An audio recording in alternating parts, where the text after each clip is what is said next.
Негизинен адам табияттан бир пайдага аябай кызыгат. Ошол үчүн соодада дагы кызматы аз, кирешеси көп болгон бир учурларды издеп аракеттенебиз. Аллах Таала биздин ушул сыпатыбызды билип, ибадатта дагы аракети иши аз болгону менен аябай көп кирешелүү, көп сооптуу бир учурларды, бир амалдарды Аллах Таала бизге берген. Мына ошол учурлардын бирөөсүндө турабыз. Рамазан айы бул айда кылынган жөнөкөй бир жакшы амал ага парздын сообу ыйгарылат. Ал эми парз амалды аткарган болсо, ага 70 парзды аткаргандай сооп берилет.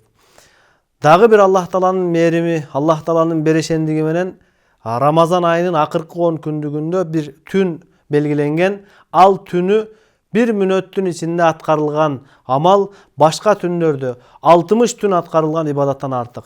Бул түн бардыгыбызга белгилүү болгондой Кадыр түн, Кадыр кечеси. Аллах Таала бул улуу түндүн кадыр баркын бизге билдириш үчүн Кур'ан-ы Каримде дагы Кадыр деген сүрө түшүргөн. Бул сүрөдө бул түндүн артыкчылыгын, андагы кылынган ибадаттардын баалуулугун баяндап Аллах Таала эскерип кеткен. Ошол түн качан болот деген суроо ар бир мусулманда бар. Бул суроонун жообун жоюш үчүн пайгамбарыбыз саллаллаху алейхи ва саллям бул түндүн кайсыл учурда болоорун элге айтуу үчүн чыгып баратканда эки мусулмандын талашып тартышып жаткандыгын көрүп, пайгамбарыбыз саллаллаху алейхи ва саллям хадисте айтат: "Руфиат, менден ошол түндүн убактысы, белгилүү болгон мөөнөтү көтөрүлүп кетти, унуттурулуп калды" деп. Демек, өз ара келишпестик ушундай бир жакшы иштердин, жакшы нерселердин дагы берекенин дагы кетип калышына себеп болот экен. Данышмандар айтат, бул түндүн Рамазандын кайсыл түн экендиги жашыруун болгондугунда дагы Аллах Тааланын өзүнүн бир сырлары, Аллах Тааланын өзүнүн данышмандыгы катылган. Себеби адам Рамазандын башынан аягына чейин ошол түнгө дал келип калсам деп түндөрдү ибадат менен өткөргөн болсо, анын өзүнө эле пайда.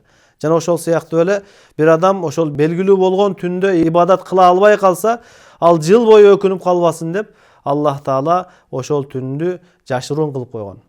Бирок пайгамбарыбыз саллаллаху алейхи ва салламдын хадистеринде ыктымал кылынган, болушу мүмкүн болгон бир канча түндөр баяндалган. Мисал катары айта кетсек, пайгамбарыбыз саллаллаху алейхи ва саллам айтат: "Илтамисуха фил ашрил авахир".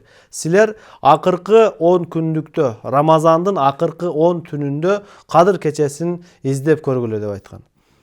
Дагы бир хадисте мындан дагы ачыгыраак, Рамазандын акыркы 10 күнүндөгү так күндөрдөн издегиле.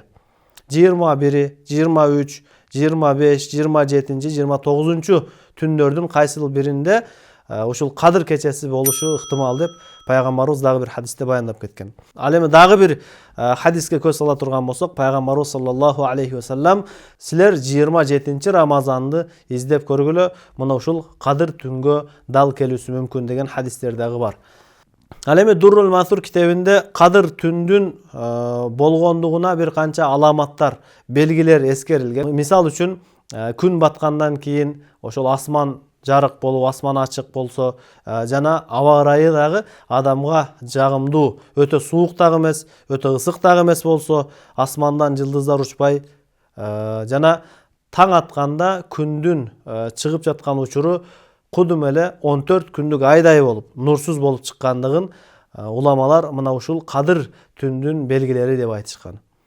Демек, Кадыр түн бул бир күнгө анык белгилеп, мына ушул түн гана Кадыр түн болот деп белгилеп алуу ал дагы туура эмес, хадистерге ылайык келбейт. Ошол үчүн биз үмүт кылынган түндөрдү тирилтиш үчүн Рамазандын акыркы 10 түнүн тирилтип ибадаттар менен өткөргөн болсок, анда бул кайсыл бири Кадыр түнгө дал келип, ошондой бир сыйлуу, урматтуу түндө ибадат кылып, Аллахтын алдында дагы сый урматка ээ болобуз. Себеби Кадыр түндүн араб тилинде Лайлатул Кадр деп айтат. Лайл деген сөз күн баткандан таң атканга чейинки убакытты айтат. Ал эми Кадыр деген сөздүн бир мааниси шарапаттуулук, улуулук, кадырлуулук деген маанилерди билдирет. Мунун себебин уламалар айтат, ушул түнү ибадат кылган адамга Аллах Таала кадыр барк берет. Жана ошондой эле бул түн өзү башка түндөргө салыштырмалуу кадырлуу, артыгыраак түн болгон. Ошол себептен жана Кадыр деген сөздүн араб тилинде тар болуу деген маанини дагы билдирет. Мунун мааниси периштелер ушунчалык жерге көп түшкөндүктөн жер бети дагы ушул орун калбай тар болуп калат. Бул дагы Аллахтын мээрими жаап турган экендигинин белгиси. Негизи кадырласаң ар бир түнүң кадырлуу деп айткандай, ар бир түнү ибадат менен, зикир менен, Аллахка кайрылуу менен өткөрсөңүз, Аллах Таала бул кылган ибадаттарыбызга сөзсүз сооп сыйлыктарды берет. Аллах бардыгыбызга мына ушул түнү ибадат кылып, 1000 ай ибадат кылгандын соогуна жетүүнү насип кылсын. Ва ахиру дa'wana анил хамдулиллахи rabbil alamin.